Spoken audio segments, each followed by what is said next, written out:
Good day, leaders. Welcome back to our new lesson for today. Today, we're going to discuss the lesson 5, and the focus of this lesson is another context of art production, which is the community. Let's go.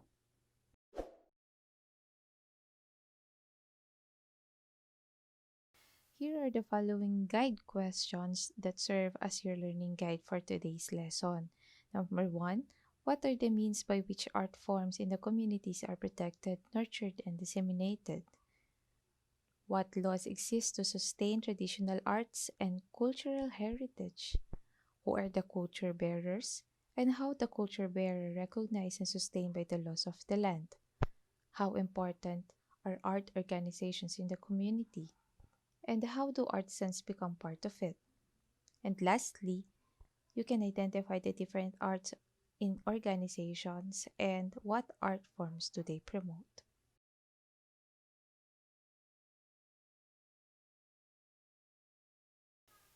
The overview of this lesson will equip the student with enough knowledge to explain and cite the contributions of national and local arts organizations that dedicated to the communities in the region and indigenous contexts. He or she will be able to explain the importance of arts organizations and their leaders. And this portion of the lesson also enumerates the different traditional arts organization. Example of these are the Council of Elders.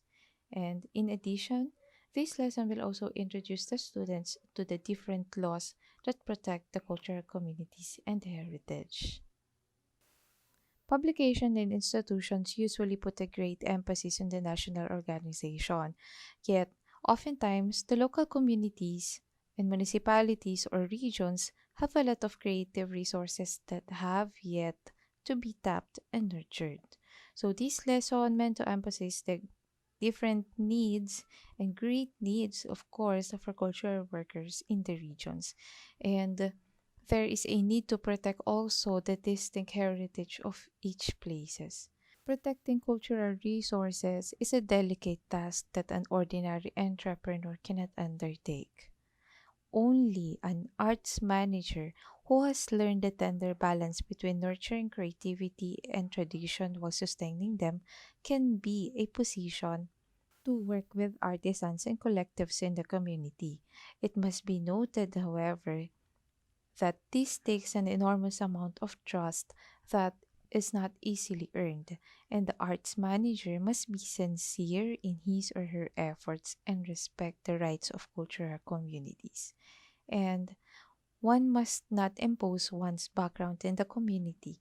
So, the first step actually is to understand them where they are at.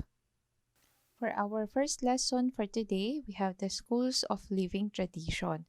According to the National Commission for Culture and Arts or NCCA, a School of Living Tradition or SLT is one where living master, culture bearer, or culture specialist reaches skills and techniques of doing a traditional art or craft. The mode of teaching is usually non-formal, oral, and with practical demonstration. The site may be the house of the living master, a community school hall, or a center constructed for the purpose. It was established by NCCA in response to the call of the UNESCO or United Nations Educational, Scientific, and Cultural Organization on the preservation of the cultural heritage. SLT has the following mandates. The programs for the establishment of SLT is also anchored in the mandate of NCCA. You can pause the video so you can read the following. You can also visit the www.ncca.gov.ph for further information regarding the NCCA. The Dreamweavers. These are the following school living traditions here in the Philippines.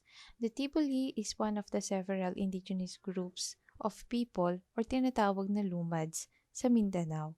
Dahil nagkaroon sila ng maraming mga problema early 20th century kagaya ng Ethnopolitical conflict, encroachment of mining and energy corporations, kakaunti na lang ang natira sa kanilang ari-arian at resources. So their last refuge is Lake Cebu in South Cotabato. Aside sa brassworks, dances, music, and epic, the rich culture of the Tibuli manifest in tinalak, or the traditional woven fabrics for which they are best known. It is woven only by female artisans who create designs based on their dreams. And the Lake Cebu Schools of Living Tradition has a social media account on Facebook also. So you can visit them para makita nyo din yung mga artworks na ginagawa nila. It is a Tibuli Cultural Center and Traditional Homestay na kung gusto nyong mag-aral doon ng kultura at ng paghahabi. Ito po ay nasa may poblasyon Lake Cebu, South Cotabato, Philippines. It is a traditional hut overlooking the lake run by the cultural worker Oyug Todi. People can support SLT by staying in the homestay for the cultural immersion. The next school of living tradition in the Philippines is the Talaandig. The Talaandig is one of the 7 major indigenous groups in Bukidnon, and the other groups are the Talaandig, Higayanon, Bukidnon, Manobo, Matigsalug, Umayamnon, and Tigwahanon. The Talaandig, Bukidnon, and Higayanon cover the whole Mouth in Kitanglad with 7 municipalities and 1 city. Talaandig is a municipality of Lantapan and Talakag, Bukidnon, and their cultural center situated in Songko, Lantapan, Bukidnon. At ang tawag sa mga leaders nila ay tinatawag na tribal administrators and works with councils of elders and the cultural masters, which are composed of the chanters, community historian, arbitrators, indigenous farmers, peace advocates, and the mangunguyamo or tinatawag na mga midwives. Meron din silang blogspot or blogs na available. Andyan po yung link. And ito yung mga Talaandig. For my last example of SLTs in the Philippines is so-called the Ifugao Hudhud School of Living Tradition or HSLTs. The Hudhud is non-ritual narrative heard as a chant by Peralta 2007. Under the supervision of DepEd, Hudhud's SLT were established into different schools. Multimedia packets were also distributed in several municipalities to ensure that the tradition will be passed from one generation to another. Napakarami po pong SLTs na nakaregister dito sa Philippines, and actually 421 ang registered SLTs as of 2014. Make sure to visit the ncca.gov.ph for more information. Kanina, na-topic na natin ang iba't ibang cultural bearers and ano yung forms na ginagamit nila in their communities. And nasagot na rin natin yung unang tanong kanina sa learner guide kung bakit kailangan nating i-protect, nurture, and i-disseminate ang different arts and art forms sa mga communities. Ngayon naman, how are the culture bearers recognized and sustained by the laws using the gawad sa manlilikha ng bayan? Alamin natin ano ba ang tinatawag na gawad sa manlilikha ng bayan or gamaba. According to NCCA website, the Gawad sa Manlilikha ng Bayan or the National Living Treasures Award was institutionalized in April 1992 through the Republic Act No. 7355. NCCA through Gamaba committees and the ad hoc panel of experts conduct the research for the finest traditional arts of the land, adopts a program that will ensure the transfer of their skills to others, and undertakes measures to promote a genuine appreciation of and still pride among our people among a genius of Gamaba. It was first awarded in 1993 to 3 outstanding artists in music and poetry.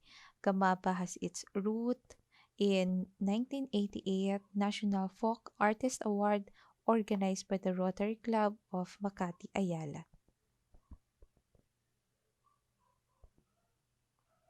As a group or a group of Gamaba committee, these folk and traditional artists reflect the diverse heritage and cultural tradition that transcend their beginning to become part of our national character.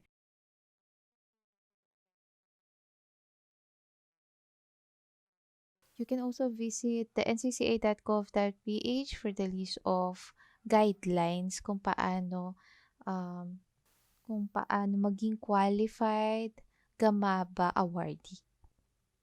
And what are the incentives naman na nare-receive ng Gamaba awardee?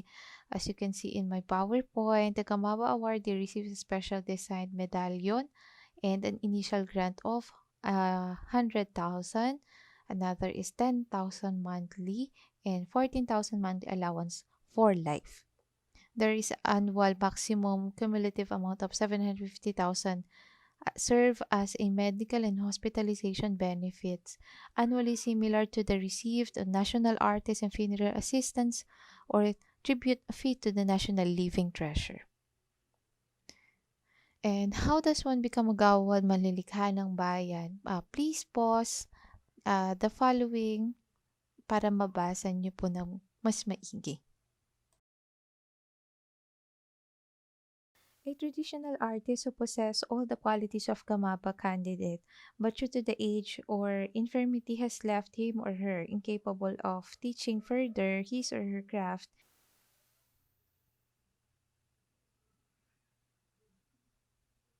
The categories are in folk, architecture, maritime transport, weaving, carving, performing arts, literature, graphic and plastic arts, ornament, textiles or fabric arts, pottery, and other artistic expressions of traditional culture.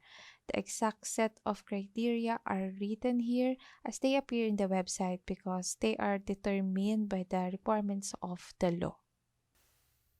Lang Dulay, a revered member of the Tibuli community and served as their princess in the Lake Cebu, South Cotabato, is a national living treasure and recipient of the Gawad sa Manlilikha ng Bayan in 1998. She was cited for her skills as a weaver of the traditional Tibuli fabric called tinalak, which she first learned at the age of 12 years old. As part of our activity for today, can you give at least one Gamaba awardee? What are their expertise and contribution in the arts? Please comment down below. Our next lesson for today is about the NCCA Sub-commissions. NCCA Sub-commissions are state-created mechanisms by which the states attempt to sustain and transform the arts, Art Diversified. By Canete, 2012, Capitrano, Barker, et al., 2002. The subcommissions were established to respond to key agendas of the institutions. And itatopic natin itong 4 na subcommissions na to sa separate na video. And there are 4 subcommissions, namely the NCCA Subcommissions on Cultural Heritage or SCH, the NCCA Subcommissions on Cultural Communities and Traditional Arts, the Subcommission on the Arts or the SCA, and the Subcommissions on Cultural Dissemination. Each is comprised of a group of artists, cultural workers, and scholars from the public and private sector. Ang task nila is to oversee and approve local projects that concern heritage and traditional arts. Although, the support of NCCA na nagva-validate naman talaga sila ng mga project and meron na rin silang separate na manpower, their interest have a strong local base. So, ang organization and communities, yung mga leaders na nagsiserve as channels between the NCCA and the community itself, and in communities with a social structure anchored a kinship na nagsistart with their elders o yung mga nakakatanda na tinuturing nilang mga leaders. And in communities with social structure anchored with social hierarchies based naman sa prestige and economic status. Ang leader na tinuturing naman nila doon ay yung mga may greater access sa prestige and economic status nga. Okay, our next lesson is the organizations and the civil society. Bakit mahalaga at importante ang arts organization sa mga community context? And paano ba nagiging part ng ang mga artist sa iba't ibang organizations? Civil organization, again, civil society organizations are so-called non-government organizations or NGOs. They are non-stock, non-profit organizations na nag-exist para sa iba't ibang reasons. And for some help sa mga communities para ma-nurture yung mga art forms and magkakaroon ng proper training programs and workshop yung mga nasa community niyon. So, in some workshop naman, sa iba't ibang communities and other markets, the traditional arts and creative products of cultural communities, they may be funded or can get help for other foundations using the CSR of different companies or maybe from donations, businesses, and private institutions, especially for those people who want to volunteer and be part of the cause. For the first NGO that we will going to discuss today is the Alun Dance Circle or ADC. Alun Dance Circle Incorporated or ADC is a non-stock, non-profit organization established noong 1999 by a group of professionals dedicated to the preservation of ancient Filipino art forms. And in particular, they help to revive and sustain interest on an ancient dance na tinatawag na pangalay. This is a traditional fingernails dance of the Tausug people of Sulu.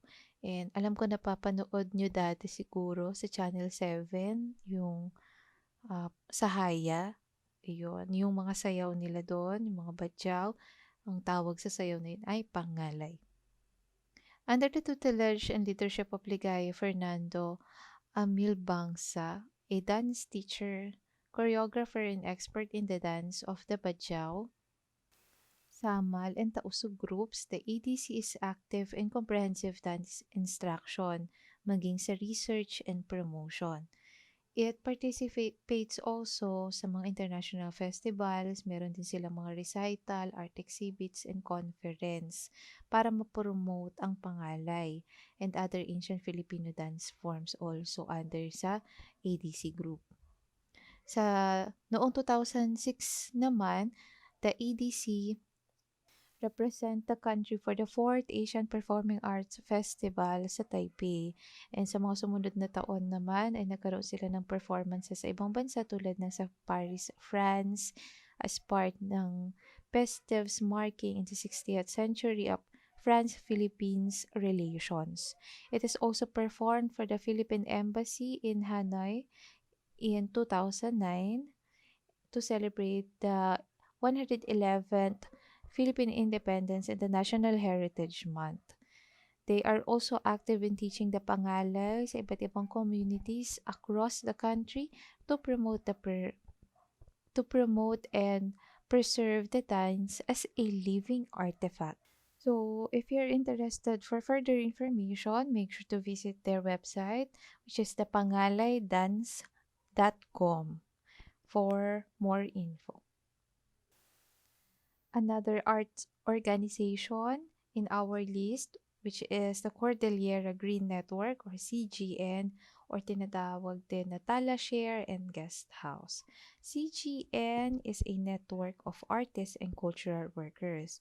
Meron silang 2 full-time staff members who are in charge in Tala Share and Guest House, and administrative matters naman, meron silang 2 part-time staff who are often mobilized to supervise projects around the Cordillera, and an indefinite open-ended roster of artist volunteers from Japan and Manila.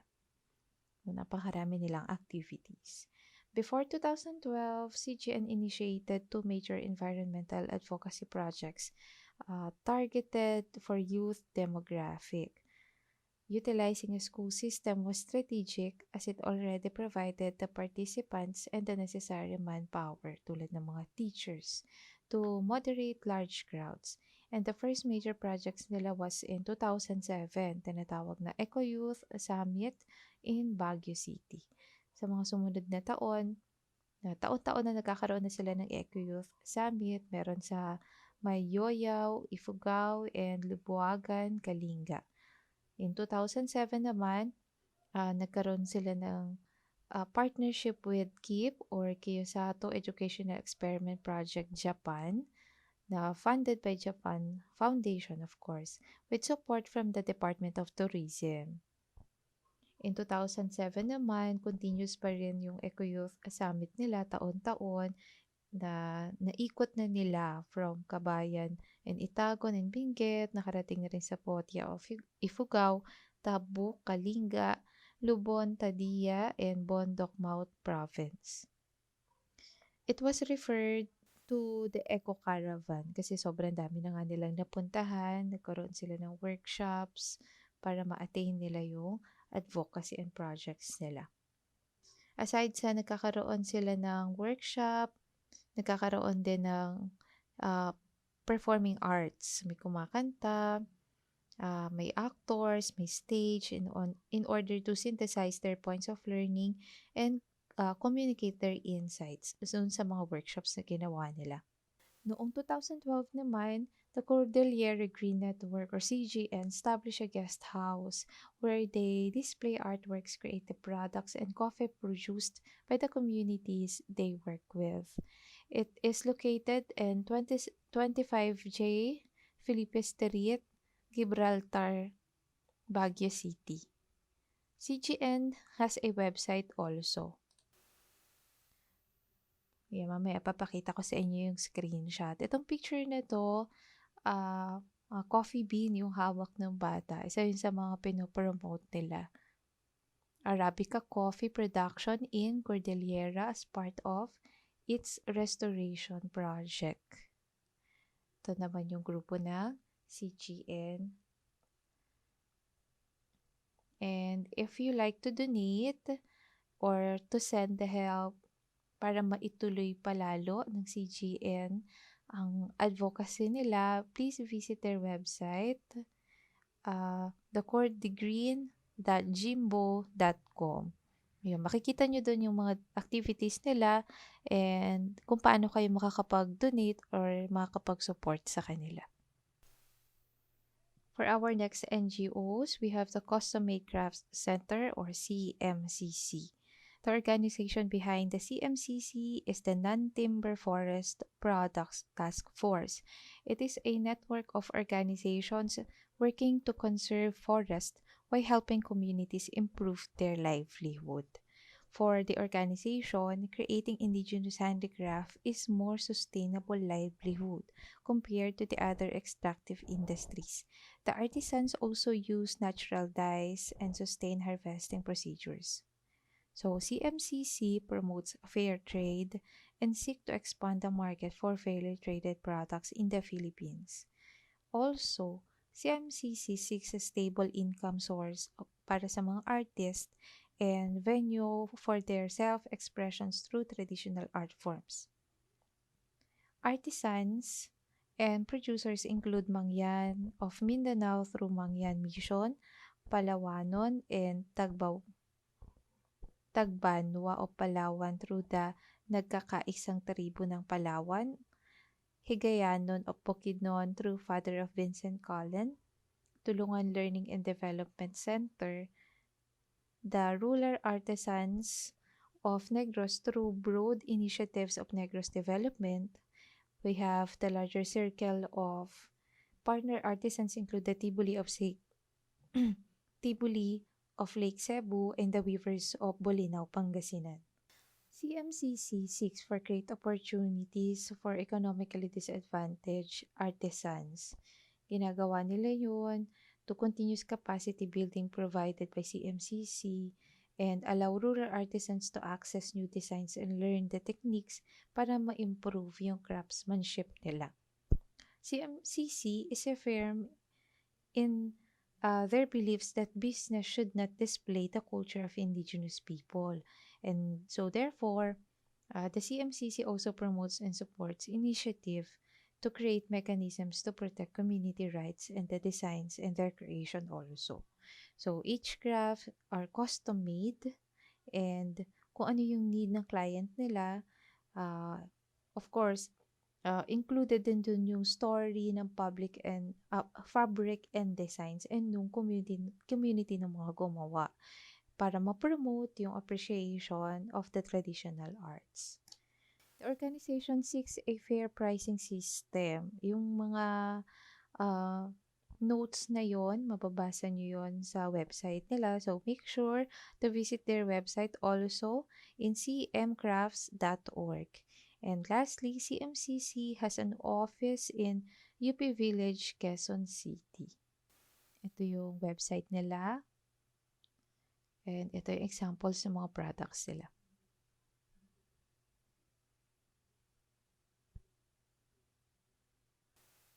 Hibla is a program under the Asia Pacific Institute for Green Development and in close partnership with the National Commission for Culture and the Arts.